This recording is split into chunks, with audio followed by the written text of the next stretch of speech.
It's not my goal. I want us to finish 1-2. I just think it's not fair. He's back again. He's making it very clear, isn't he? Just pointing out Kevin Magnussen as well, Crofty. Finally, has seemed to be hanging on to a position in the points here. We're quite deep in the Grand Prix, 15 laps to go. Could they stop the slump that they've been in for quite some time? Whatever people think of why Charles Leclerc to get himself back to the paddock, he doesn't want to stop anywhere near there to watch the Red Hot Chili Peppers later on. See if he's not to be fair.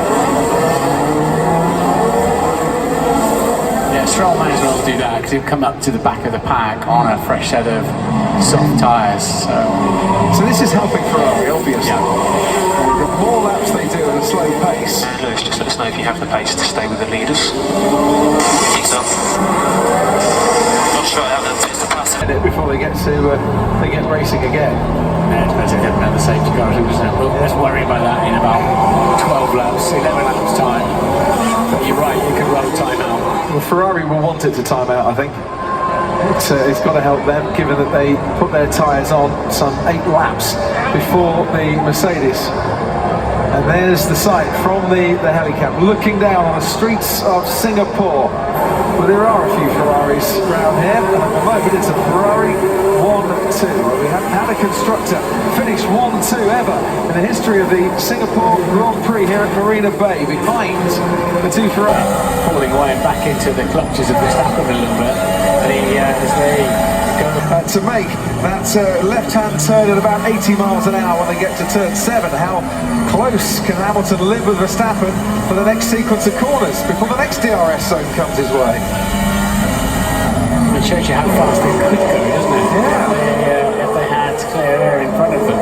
Verstappen's got to watch himself a little bit here, because over the Anderson Bridge they go. Lewis Hamilton is right on his tail. Once again, podium place. If Lewis Hamilton's got a sniff of a podium finish here, he will certainly take it. It will be 147th podium in his Formula One career. Max has got to do is save his battery into turn 7 for the run to turn 7 and the run to turn 14. Kevin Magnussen, for the second year running, is the holder of the fastest lap in Formula One, and just like last year, he won't get a solitary point for it because he's running outside the top 10. Have to be in the top 10 to pick up that extra point, but that tyre change has done exactly what was intended at Haas, and given Magnussen the honours there. Right, down the main straight we go, with Max Verstappen and Lewis Hamilton as his father Jos. Verstappen looks on. Tension in that Red Bull garage in the closing stages here. Hamilton wasn't as close as this when they came through the last lap. I need more power, that's the thing. Negative. This is the best solution for the moment, Max. And I think they will have given Lewis Hamilton more power in that Mercedes garage if it's possible, because they can sense that Verstappen is really struggling here. Now with the DRS, this is where you really start to see the gains from the Mercedes, but to be fair, Verstappen's done very well on that particular straight to keep ahead. But he could certainly do with a few more horses in that engine.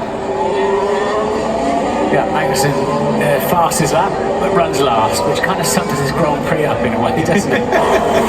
Very, very bizarre race in many respects. Intriguing. I don't think in Lewis Hamilton's mind it's completely over yet. Certainly not. I don't think in Sebastian Vettel's mind it's completely over yet. Or in Charles Leclerc's mind, because they know that anything could still happen on the run to the checkered flag, where 268,000 people have been here watching the action over the 3 days of the Singapore Grand Prix. And we're going right down to the wire in the race for the final podium in this race. Norris keeping Gasly, Hulkenberg, Giovinazzi behind him. 7th, 8th, 9th and 10th. Yeah, and Hulkenberg on that last lap, a couple of tenths faster than Gasly. He's just a few tenths behind him now. Lando Norris has Pierre Gasly within DRS range as well in the battle for 7th place. Alex Albon ahead of them, scoring points at the moment for the 5th consecutive race and finishing in the top 6 in all 3 starts for Red Bull. So Sebastian Vettel then, Martin Brundle, has got 3 miles to go to take a first win since Spa last year. And I wonder 1-2 for Ferrari, the first 1-2 ever at this circuit by a team, and the third straight victory for Ferrari. Mercedes-Benz are not used to this, are they, in this hybrid era?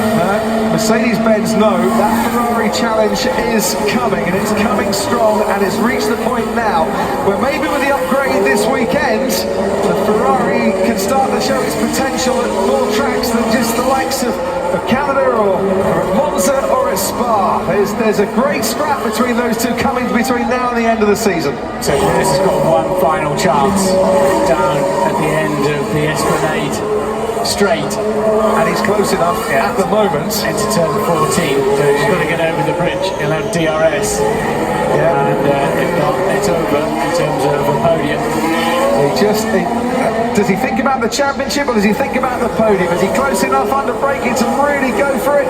Not on this particular occasion, as that's the chance of a podium gone for Lewis Hamilton. Right at the front of the field, Sebastian Vettel then continues on his way, leading for Ferrari, who, remember, won the last two races through Charles Leclerc, and who haven't taken 3 consecutive race wins since 2008.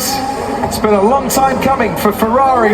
It's been a long time coming for Sebastian Vettel for the first time in 2019. And well worth the wait as far as he's concerned. There's your race winner. Yeah, from Ferrari's point of view, it turned a 1-3 into a 1-2, didn't it? For a team, I think, don't have the luxury that Mercedes had, where they can tell Valtteri Bottas, slow down, mate. We need your team to come out in front of you. Yeah, from a team perspective, there is the explanation right there. Yeah. Sorry, Charles, but we got a 1-2 out of it. Yeah, we turned a 1-3 into a 1-2. The undercut always powerful here in Singapore, and so it proved tonight. Charles Leclerc gets the embrace of his team as well. Magnificent firework display at the end of this race. I can tell you our commentary box is shaking with these fireworks. What form Ferrari are on, eh? Well, it's a bit... Welcome back. 53rd victory. It's been over a year. That must feel sweet. Yeah, it does. Obviously, I'm a bit sweaty, but no, very happy. Great race. I think, first of all, big congratulations to the team. Obviously, yeah, the start of the season has been difficult for us, but the recent weeks, I think we started to come alive. So, yeah,